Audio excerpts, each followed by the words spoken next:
Jeez, not again.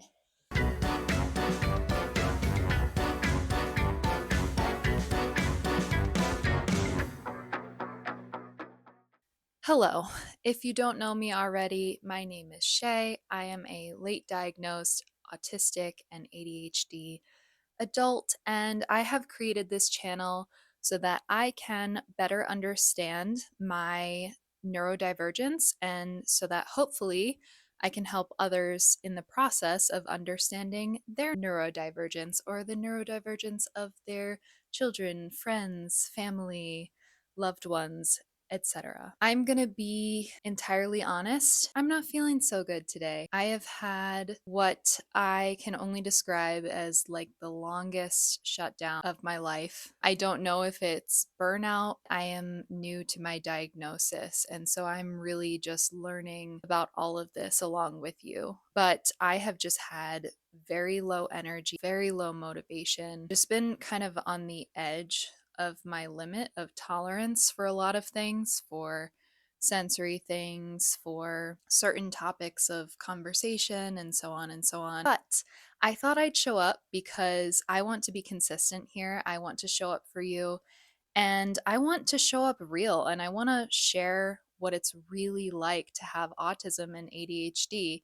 And it wouldn't be real of me if I only showed up on the days where I was having a great time. So here I am today, and to make things a little bit sweeter for myself, I have my baby boy Marcus next to me. He is probably going to either sleep or at some point get up and bark at whatever noise there is in the house or outside of the house. Hopefully, there's not a noise in the house because we're alone here. Unless it's a ghost, because I would 100% welcome a ghost in my house. So, today I wanted to talk about my experience of having autism and ADHD growing up, not knowing it, and not having any of my loved ones or caregivers really know it as well. And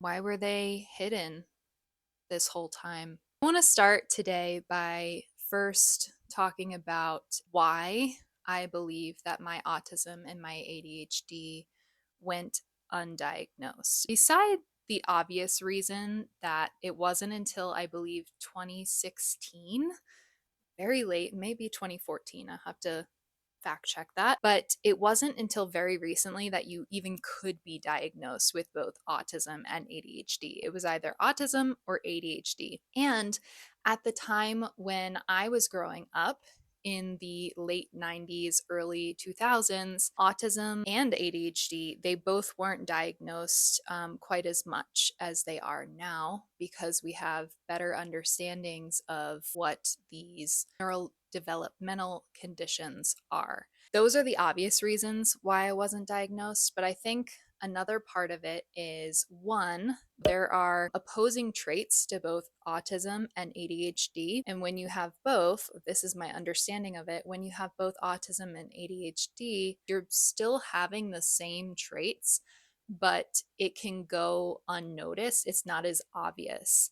So, for example, my social difficulties with my autism were somewhat masked over by my willingness to go out and explore things, to go, stray away from the routine a little bit. That actually reminds me of, you know what, I'm going, cut. I told you this was a bad day.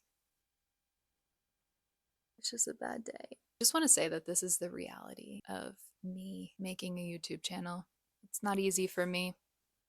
See, even Mark is done with it. Okay, one example of how my autism and my ADHD kind of canceled one another out was that I perpetually procrastinated with my assignments, and I had a really tough time with task initiation.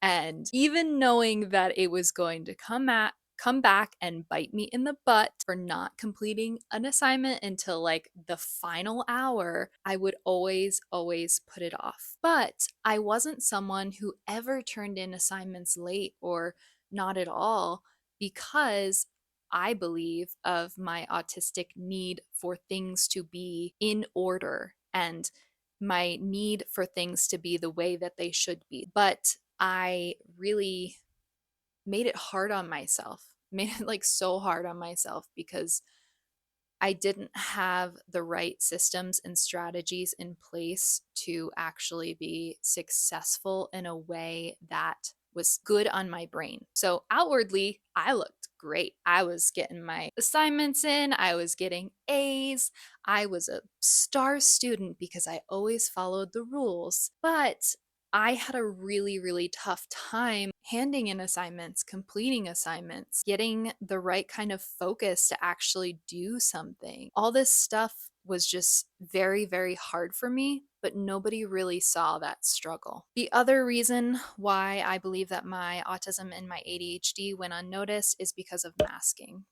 I think many people know that many people who are socialized as girls and as women, they go through this experience of masking who they are, masking their desires, their internal experience to fit in with the external expectations that are set upon them, even from a very early age. I was looking back at some home videos to see if I could kind of detect my autistic and my ADHD traits. I could not identify my autistic and ADHD traits. Even like just knowing how much I struggled internally, externally, just behaviorally, I could not see those traits myself. And so it makes total sense that I went undiagnosed for 29 years. But what I will say, what I did notice from those videos was that I was a little people pleaser, even from the age of 1. I was constantly doing everything that everybody wanted me to do and following instructions and totally just following the rules. Smile for the camera, smile, say cheese, even like it didn't matter how I felt. I just was trained to kind of know what are the ways that I have to be in order to be successful in my family, in my society. And I just really took all of that on from a very, very young age. And so my masking has always been super, super strong. The fact that people don't know that I am autistic or that I have ADHD, I guess in some ways it's a privilege because people don't make assumptions about me that I think that are maybe made by many neurotypical people of neurodivergent people. Like, I feel like there are a lot of biases that can be really harmful if people know that you're autistic or you have ADHD. But on the other hand, when people don't know that you have autism and you don't have ADHD, they have these neurotypical expectations of you to perform in a certain way that just does not fit with your brain. And so that's why growing up, being a highly masking little girl, I struggled so much because people had high expectations of me. And they still have high expectations of me. And there's a lot of shame wrapped around admitting that I can't do something or admitting that something is really hard for me because there's still this narrative of you're just lazy, you're just being stupid, you can do this, you just don't want to do it. And that's really hard. It's really hard to not gaslight myself into believing that I am giving up or that I am not trying hard enough because I am trying. I really really am trying. And it's really hard. Some things that are super basic are just very hard for me. And especially on days or on weeks like this past week where things were just extra hard. And that's the way it is. I'm going to look at the camera a little bit, probably be looking over here and over here most of the time, but I just want to talk about my experience. The social piece. That's been my biggest struggle and continues to be my biggest struggle with autism. And the funny thing, or not funny, but interesting thing is that my social issues didn't really manifest until later, like fully manifest until later. There were little hints of it here and there when I was younger in like early elementary school, but it really came to the forefront when I was in like middle school, high school, college. Those were the times when the social scripts weren't as laid out. You're kind of more on your own. People start learning sarcasm, people start being little bullies and talking behind your back and not telling the truth. And I think that all of those things made my inability to communicate effectively, interact effectively with my peers. It really like made that super obvious because things began to get more complicated. And I think even on the DSM 5 for criterion C, it's like, I don't want to get this wrong. Note, symptoms may not become fully manifested until social demands exceed limited capacities or may be masked by learned strategies in later life. So, this may not show up until later because the social demands become a little too high. So, that was me in middle school and high school. I really retreated. My friend count went down significantly. So, I had a good group of friends in elementary school that turned into like two friends really in middle school. By late high school, I only really had like one friend that I felt that I could communicate with without being super drained. And then in college, I had no one. I completely isolated myself because I was out in the wilderness on my own. There was absolutely no structure. I had to come up with the structure on my own. It's still very, very hard for me. It's become a little bit easier now that I know that I have autism because I'm able to give myself a little bit more grace for not knowing how to keep eye contact, for instance, not knowing how to engage in a conversation naturally. I give myself a little bit more grace, and I'm starting to even tell people, hey, I'm autistic and this is hard for me. Organization was awful for me. I mentioned that I was like a straight A student, perfect kid, but my room was always it was like a hurricane had blown through my room every other day. Yeah, that was an issue. I mentioned procrastinating was a huge issue for me. Organization with my schoolwork too. And I always went back to like I'm going to organize my binder or I'm going to organize my room in this very, very specific way. And this is going to go here and that's going to go there and this is going to go there. And then it would just be like the next day.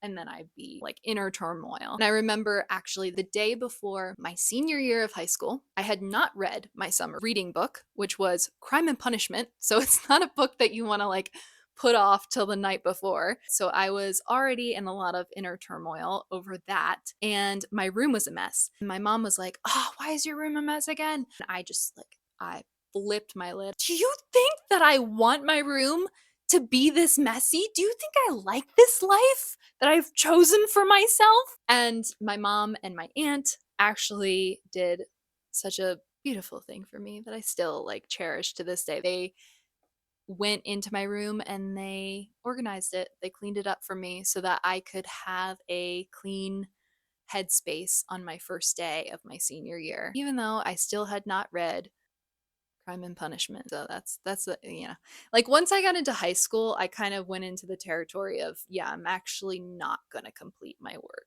ADHD, I suppose, took over a little bit there. I mean, who doesn't get that like senior itch of just like, I'm accepted to college. I don't care. I'm done. I'm done.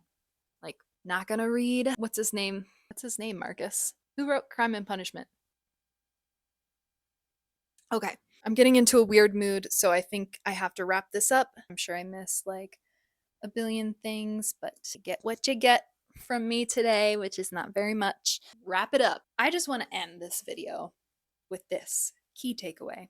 If you love somebody who has autism or ADHD, or who you believe may have autism and or ADHD, please believe them when they share their experience with you. Please believe them when they show you what they're experiencing. And don't try to tell them that what they're experiencing, it's not real, because I can tell you this week is a perfect example. I know that logically I am okay, I am safe. Externally, there's nothing going on in my world that requires me to shut down, but internally in my brain, there is a lot going on that requires me to shut down. And so when somebody is sharing their experience with you, whether it's a friend or a parent or a sibling or a partner or a child, please just believe them.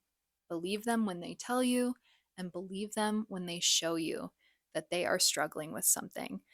And they don't even need to have a formal diagnosis for you to help them, for you to be a support. And maybe that help is just leaving them be. Like when I'm shut down, I just need to be on my own with my Marcus to really just like recuperate and feel like I am not so overstimulated. And it could be as simple as that. Ask them what they need. If you are able to communicate verbally with them, ask them what they need and let them tell you. And if they can't tell you, let them show you what they need. Listen with your ears, listen with your eyes, listen with your whole being. That is the most amazing gift that you can give to somebody who has been living with one of these neurodevelopmental conditions, especially when they have not been believed or validated their entire life. No need for presents. It's upcoming holidays. Just wrap that up in a bow and send it their way. Oh, and if you are autistic, if you have ADHD, if you are struggling in your brain in any sort of way, if you feel like life is hard for you, ask for help from the people who will listen, who are there to listen to you. And I know what it's like to feel like you don't have anybody. So if you're in that situation where you feel like you don't have anybody to talk to me. Leave a comment below.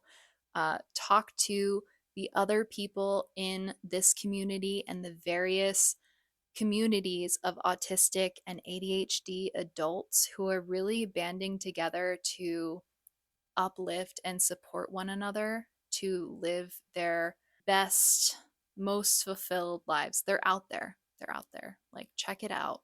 Google it because it's out there if you don't have it in your own home, in your own space. That's all I have to share with you. If you have watched this video up until the end, oh my goodness, congratulations. That's amazing. Thank you for sticking with me throughout this whole video because I was a little bit scattered today. And also, I appreciate you so much for giving me your time. I know your time is super valuable. If you want to, for fun, just leave a little comment below to let me know that you watched to the end. Do the dog emoji. Do the dog emoji to represent Marcus down in the comments if you watched to the very end. And if you haven't already, be sure to subscribe to my channel. I'm planning on doing regular videos for the foreseeable future. And yeah, I'd love to have you here. Okay, bye.